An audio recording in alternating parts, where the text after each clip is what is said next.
When it comes to domestic travel, United Airlines has almost always been my preferred airline to fly. Today's journey from Albany, New York back to Chicago had a rocky start, but at the end of the day, United came through and showed again why they're my favorite US airline. With that being said, I hope you enjoyed this trip report on United's Airbus A320 from New York's capital region back to the Windy City.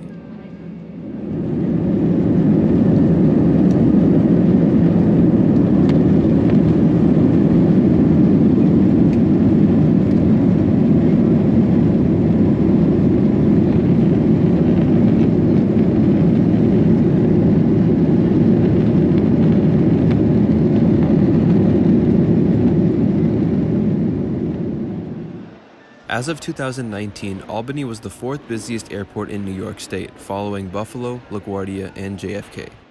My flight today leaves during a rather busy departure period, but regardless, I was airside no less than 10 minutes after arriving. Albany International is a very modern and easy to navigate mid-size airport. There's a good number of shops and big-name food places, although unfortunately due to staffing shortages, many of these businesses closed early in the day, like the CNBC Smart Shop, which closed at 5:30 p.m. Albany is divided into three concourses, lettered A, B, and C. Today's flight departs from Concourse A, which only serves Allegiant and United Airlines. Now, the interesting thing about Concourse A is that between 2001 and 2005, it was a hub for Continental Connection, who, on behalf of regional subsidiary Commute Air, operated Beechcraft 1900D aircraft to a variety of destinations across the Northeast. Unfortunately, the hub was closed in 2005 as Commute Air consolidated the operations to Continental Airlines' hub in Cleveland at the time. To this day, Commute Air still holds on to Albany with multiple daily flights to Newark and Washington Dulles. Albany is also Commute Air's largest maintenance base, serving their fleet of Embraer 145 aircraft. Now, back in the days of the Commute Air hub, those flights would actually depart from the lower level of Concourse A, and all of the gates, though unused, are still here and accessible by the staircase or escalators.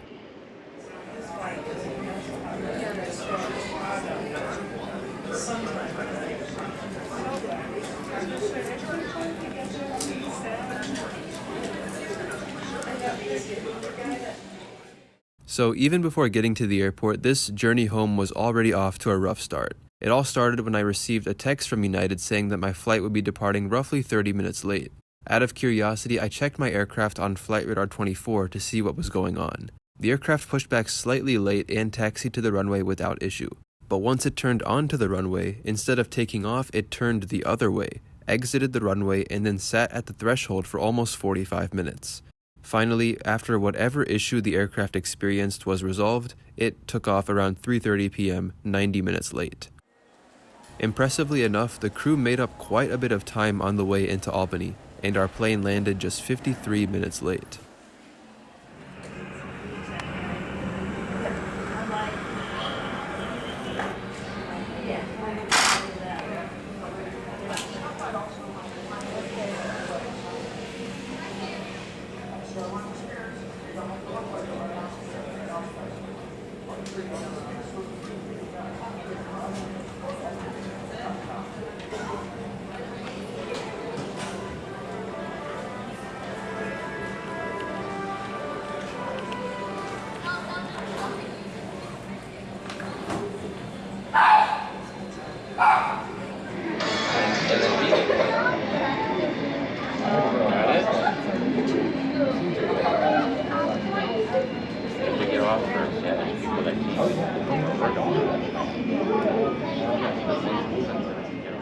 As we wait to board our flight home, here's a brief look around Concourse A.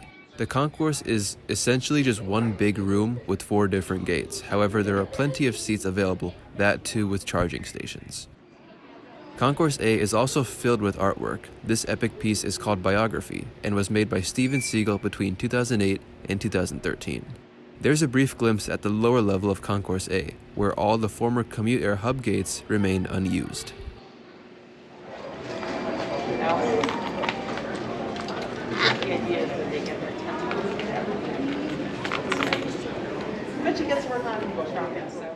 United's Airbus A320 seats 150 passengers, with 12 seats in first class and 138 in economy, with 42 of those seats being classified as Economy Plus. Today, I'd be seated all the way in the back in seat 35B. The seats are pretty standard with good padding and adjustable headrests, although this one on my sister's seat was broken. The seat back features a literature pocket at the top containing the magazine, safety card, mileage plus pamphlet, and air sickness bag. You also have a tray table, netted seat pocket for personal items, and pretty average legroom. Then, as usual, above each seat are personal air vents, reading lights, and call buttons. And finally, a very pleasant good evening, folks, and welcome aboard to United Flight 239 with service to Chicago. My name does not inflate. Oxygen is flowing to the mask. Secure your mask first before helping someone who may need your assistance. A uniform crew member will let you know when this mask.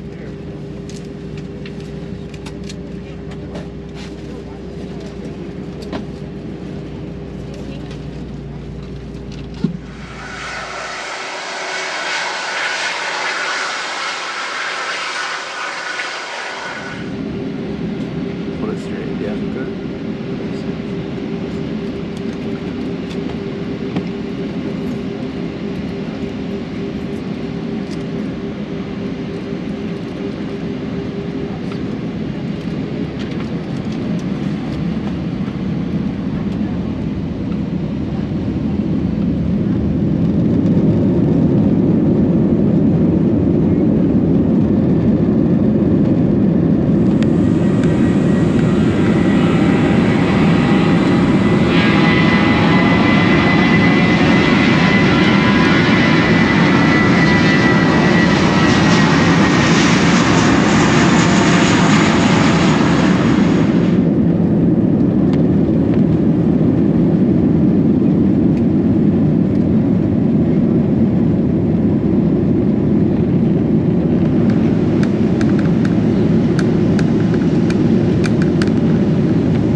That double thing indicates we are now above 10,000 feet and on our way to Chicago.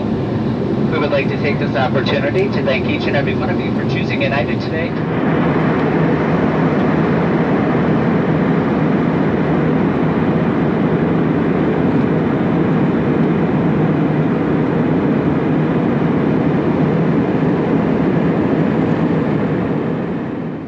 Shortly after reaching cruise altitude, the refreshment service began, so it was time to open up the tray table.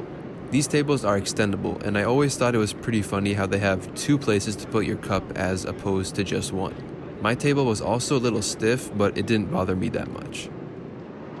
Now, I'm not sure why this is, but the service on today's flight consisted of just beverages. No one in economy received any snacks, which I thought was kind of bizarre.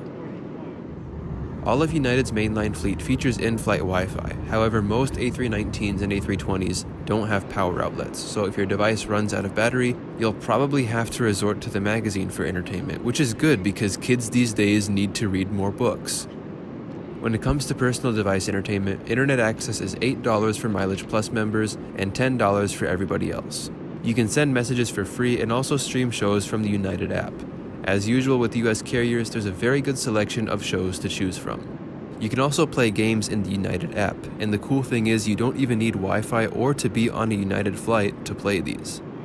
Finally, the United Wi-Fi website does basically everything the app does, but you can also check destination weather and detailed flight information. When it comes to economy class seats on the United A319 or A320, I've heard multiple negative reviews saying the seats are tight and uncomfortable.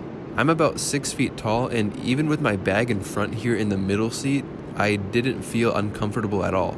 Now maybe if I was seated between two complete strangers, that would be a different story, but I was next to both of my sisters, so I guess that made the experience a little more bearable. I also always seem to forget that these seats have coat hooks on them.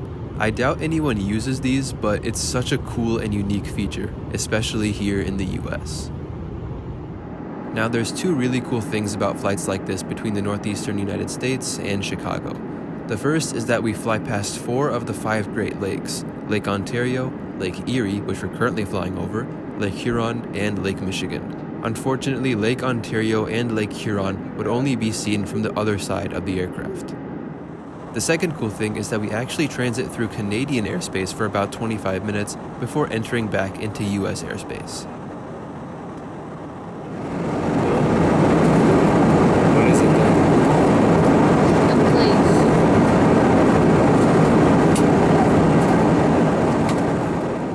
Shortly after passing Detroit, we initiated our descent into Chicago. The majority of our descent took place over none other than Lake Michigan. After making our base turn, we came in past downtown Chicago for landing on the infamous runway 27 right, O'Hare's most northerly runway.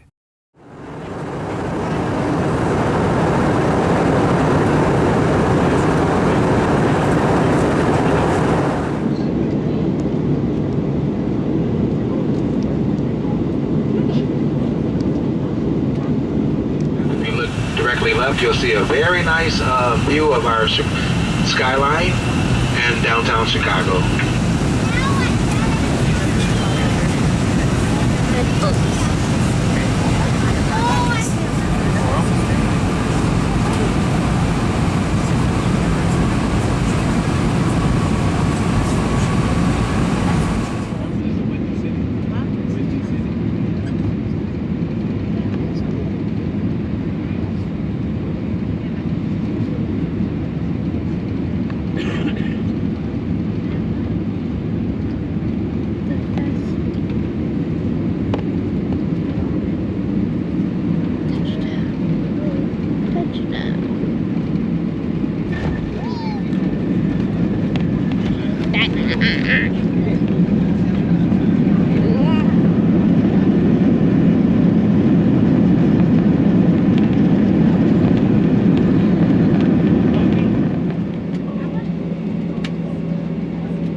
Despite our nearly 1 hour departure from Albany, we arrived in Chicago just 10 or so minutes late.